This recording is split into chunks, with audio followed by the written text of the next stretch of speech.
Hello, good morning, students. Welcome back to our English classroom. Last day we discussed about what? Synonym. What do you mean by synonym? Yes, a word or phrase which has the same or nearly the same meaning as that of another word. അല്ലേ? ഒരേ അർത്ഥം വരുന്ന വ്യത്യസ്ത പദങ്ങൾ same meaning ആയിരിക്കും, പക്ഷെ എന്തായിരിക്കും word വ്യത്യസ്തമായിരിക്കും, ഡിഫറെൻ്റ് ആയിരിക്കും. അത്തരം വേർഡ്സുകൾ തന്നെയാണ് നമ്മൾ എന്ത് പറഞ്ഞത്? യെസ്, സിനോണിം എന്ന് പറഞ്ഞത് അല്ലേ. ദെൻ നമ്മൾ അടുത്തൊരു ടേം പഠിച്ചുല്ലോ, എന്തായിരുന്നു? അഡ്ജക്റ്റീവ്സ്. എന്തായിരുന്നു അഡ്ജക്റ്റീവ്സ് എന്ന് പറഞ്ഞു കഴിഞ്ഞാൽ? Yes, words which describe nouns or pronouns are termed as describing words or adjectives. അല്ലേ? നൗൺസിനെയോ പ്രൊനൗൺസിനെയോ ഡിസ്ക്രൈബ് ചെയ്യാൻ ഉപയോഗിക്കുന്ന വേർഡ്സുകളേനെ ആണ് എന്ത് പറയുന്നത്? ഡിസ്ക്രൈബിങ് വേർഡ്സ് അഥവാ അഡ്ജക്റ്റീവ്സ് എന്നല്ലേ. അതിലെന്തായിരുന്നു നമ്മൾ പറഞ്ഞു നിർത്തിയിരുന്നത്? ഓർമ്മയുണ്ടോ? യെസ്, ആക്ടിവിറ്റി 12 അല്ലേ. നോക്കിക്കേ, ഒന്നുകൂടി നോക്കിക്കേ. The boy walked along the path അല്ലേ. അടുത്തത് എന്തായിരുന്നു? B, the sturdy boy walked along the stony path. ഇനിയോ the sturdy boy walked along the stony path. അതായിരുന്നില്ലേ second line. Then what does the word sturdy tells about the boy? ഈ sturdy എന്നുള്ള word എന്താണ് ഈ കുട്ടീനെ കുറിച്ച്? നമുക്ക് almost രണ്ടും സെയിം സെൻറ്റൻസ് അല്ലേ. The boy walked along the path, the sturdy boy walked along the path അല്ലേ. ഇവിടെ സ്റ്റഡി എന്നുള്ളത് എന്തിനെയാണ്, അല്ലെങ്കിൽ what does the word sturdy tells about the boy?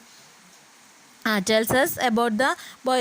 ഈ ആൺകുട്ടിയെക്കുറിച്ച് എന്ത് വിവരമാണ് സ്റ്റഡി എന്നുള്ള വേർഡ് നമുക്ക് തരുന്നത്? Yes, it tells us that the boy is physically strong അല്ലേ. The word study describes the boy അല്ലേ. ആ ബോയിനെ ഡിസ്ക്രൈബ് ചെയ്യാൻ വേണ്ടിയിട്ടല്ലേ സ്റ്റഡി എന്നുള്ള വേർഡ് ഉപയോഗിച്ചിട്ടുള്ളത്. ആൻഡ് ദ വേർഡ് സ്റ്റോണി, അതുപോലെ പാത്തിനെ പാത്തിനെ ഡിസ്ക്രൈബ് ചെയ്യുന്നൊരു വേർഡ് അവിടെ ഉണ്ടല്ലോ അല്ലേ. സ്റ്റോണി അല്ലേ. The word study describe the boy and the word Stony describe the path. Is it? Then look at the third sentence. Sentence C, the young barefooted study boy walked along the stony path അല്ലേ. ഇവിടെ എന്താണ്, ഏതൊക്കെയാണ് words പറഞ്ഞിട്ടുള്ളത്? The words young, barefooted, then one more, yes, sturdy അല്ലേ. yes, these words describe the naming word boy അല്ലേ. Boy എന്നുള്ള ഒരു naming word, noun അല്ലേ. ആ നൗണിനെ വിശേഷിപ്പിക്കാൻ വേണ്ടി ഉപയോഗിച്ച വേർഡ്സുകൾ ഏതൊക്കെയാണ്? യങ്, barefooted, സ്റ്റഡി അല്ലേ. ദെൻ ഇനി പാത്തിനെ വിശേഷിപ്പിക്കാൻ വേണ്ടി ഉപയോഗിച്ചത് ഏതായിരുന്നു? യെസ്, സ്റ്റോണി അല്ലേ. The word Stony describes the path. Is it? Then these ഇങ്ങനെയുള്ള ഡിസ്ക്രൈബിങ് വേർഡ്സിനെ നമ്മൾ എന്തോന്ന് പറഞ്ഞുല്ലോ, എന്താ പറയുക? യെസ്, അഡ്ജക്റ്റീവ്സ് അല്ലേ. അഡ്ജക്റ്റീവ്സ് എന്തൊക്കെയാണ് അഡ്ജക്റ്റീവ്സ്? ഇതിലെ അഡ്ജക്റ്റീവ്സ് കണ്ടുപിടിക്കാൻ പറഞ്ഞു കഴിഞ്ഞാൽ ഏതാ എഴുതുക? ഇവിടെ എന്താ നമ്മളോട് പറഞ്ഞിരിക്കുന്നത്? Circle the words that give more information. കൂടുതൽ ഇൻഫോർമേഷൻ തരുന്ന വേർഡ്സ് സർക്കിൾ ചെയ്യാനാണ് പറഞ്ഞല്ലേ. കൂടുതൽ ഇൻഫർമേഷൻ തരുന്ന വേർഡ്സ് എന്ന് പറയുമ്പോൾ ഏതാ വരിക? ഏതൊക്കെയാണ്? The words young, barefooted, study. ഇതൊക്കെ ഏത് നെയിമിംഗ് വേർഡിനെയാണ് ഡിസ്ക്രൈബ് ചെയ്യുന്നത്? നെയിമിംഗ് വേർഡ് ബോയ് അല്ലേ. ബോയിനെ വിശേഷിപ്പിക്കാൻ വേണ്ടി ഉപയോഗിച്ചിട്ടുള്ള വാക്കുകളാണ് ഇതൊക്കെ അല്ലേ. ഏതൊക്കെ? Young, barefooted, study. Then path, ആ വഴിയെ വിശേഷിപ്പിക്കാൻ വേണ്ടി ഉപയോഗിച്ച വേർഡ് ഏതാണ്? സ്റ്റോണി അല്ലേ. കല്ലും മുള്ളും നിറഞ്ഞിട്ടുള്ള എന്നുള്ള അർത്ഥത്തിൽ സ്റ്റോണി പാത്ത് എന്നാണ് പറഞ്ഞിരിക്കുന്നത് അല്ലേ. സോ ഇത്തരം വേർഡ്സുകൾ തന്നെ ഏതൊക്കെ വേർഡ്സുകൾ?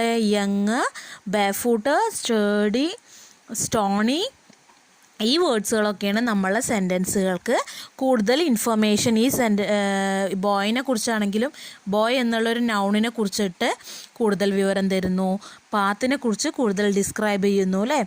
സോ ഇത്തരം വേർഡ്സുകളെ നമുക്ക് എന്ത് വിളിക്കാം? അഡ്ജക്റ്റീവ്സ്. ഓക്കെ, നെയിമിങ് നൗണിനെയോ പ്രൊനൗണിനെയോ ഡിസ്ക്രൈബ് ചെയ്യാൻ ഉപയോഗിക്കുന്ന വേർഡ്സുകൾ തന്നെയാണ് എന്ത് പറയുന്നത്? അഡ്ജക്റ്റീവ്സ്. അപ്പോൾ അഡ്ജക്റ്റീവ്സ് എന്താണെന്ന് മനസ്സിലായോ? ആദ്യം നമ്മൾ പറഞ്ഞത് എന്തായിരുന്നു?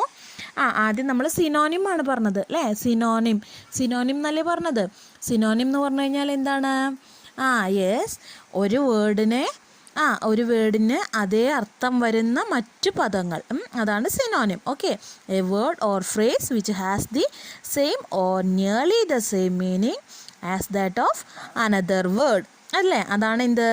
സിനോണിം. ദെൻ പിന്നെ അടുത്തത് നമ്മൾ പറഞ്ഞതാണ് എന്ത്? അഡ്ജക്റ്റീവ്സ്. എന്തായിരുന്നു അഡ്ജക്റ്റീവ്സ് എന്ന് പറഞ്ഞു കഴിഞ്ഞാൽ? Words which describe nouns or pronouns are termed as describing words. നൗൺസിനെയോ പ്രൊനൗൺസിനെയോ വിശേഷിപ്പിക്കുന്ന അല്ലേ, വിശേഷിപ്പിച്ച് പറയുന്ന വേർഡ്സുകൾക്ക്, അങ്ങനെ വിശേഷിപ്പിക്കാൻ വേണ്ടി ഉപയോഗിക്കുന്ന വേർഡ്സുകളെ പറയുന്ന പേരാണ് അഡ്ജക്റ്റീവ്സ്. അത്രയും മനസ്സിലായോ?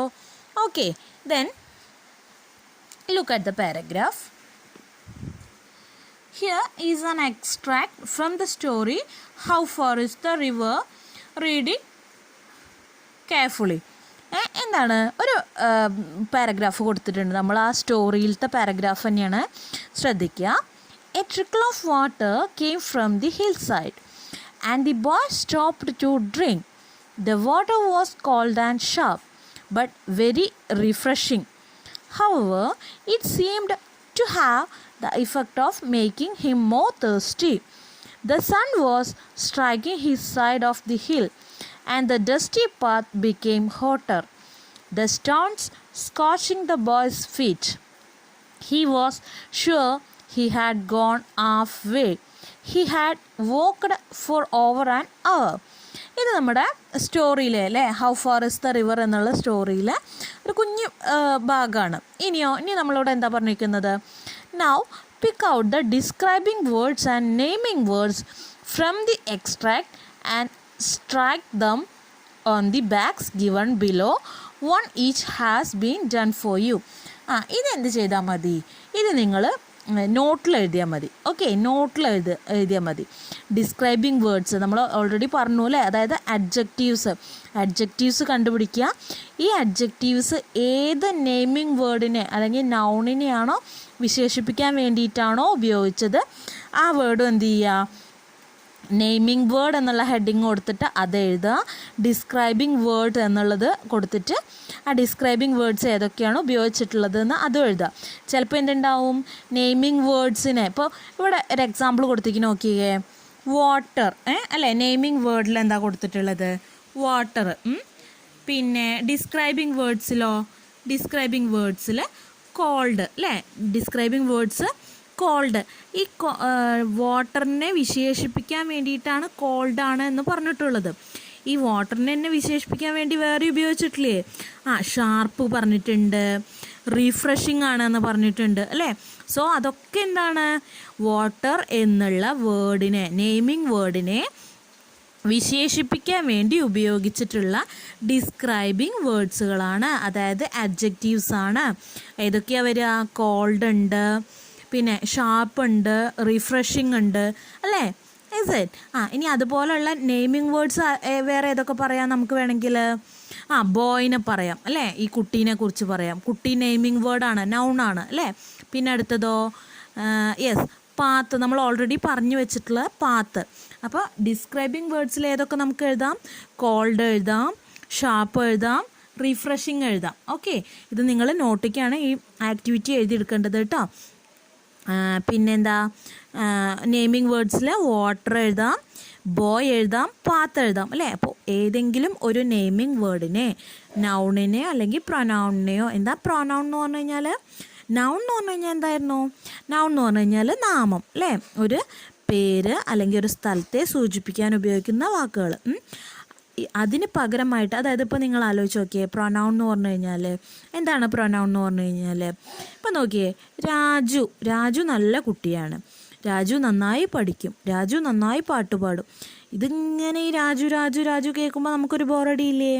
അപ്പോൾ അതിന് പകരമായി രാജു എന്നുള്ളതിന് പകരമായി എന്താണ്, ഹി എന്ന് നമ്മൾ ഉപയോഗിക്കും അല്ലേ?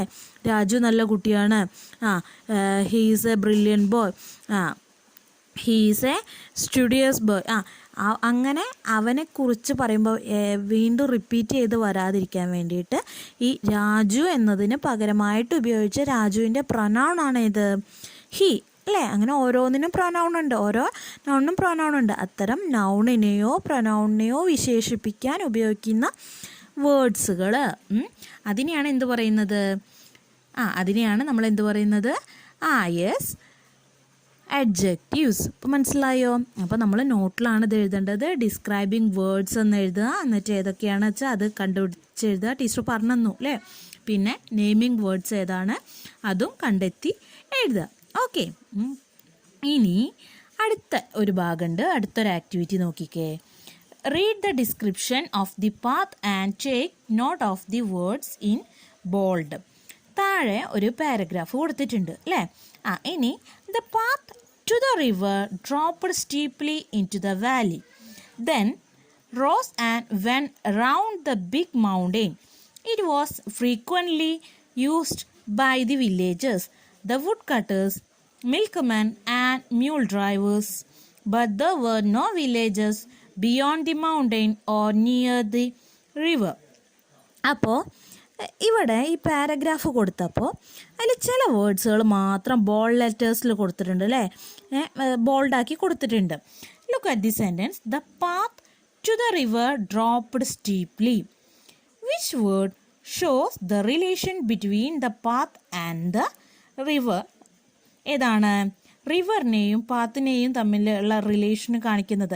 The path to the river എന്നല്ലേ പറയുന്നത്. അപ്പോൾ ടു എന്നുള്ളൊരു വേർഡ്, ദ വേർഡ് ടു എന്നാണ് നമ്മൾ എന്ത് ചെയ്തിരിക്കുന്നത് അവിടെ ഉപയോഗിച്ചിരിക്കുന്നത്. Words like to, into, beyond etcetera are prepositions. അവയെ പറയുന്ന പേരാണ് എന്ത്? പ്രിപ്പോസിഷൻസ് അല്ലേ?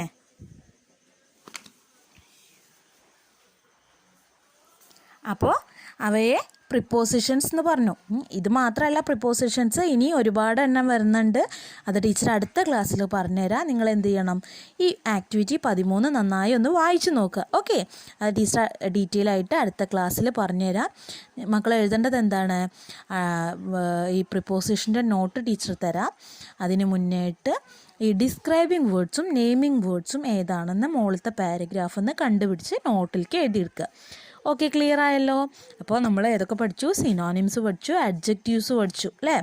ഓക്കെ, ഇനി പ്രിപ്പോസിഷൻസ് ആണ്, നമുക്ക് അടുത്ത ക്ലാസ്സിലെടുക്കാം. Okay, by.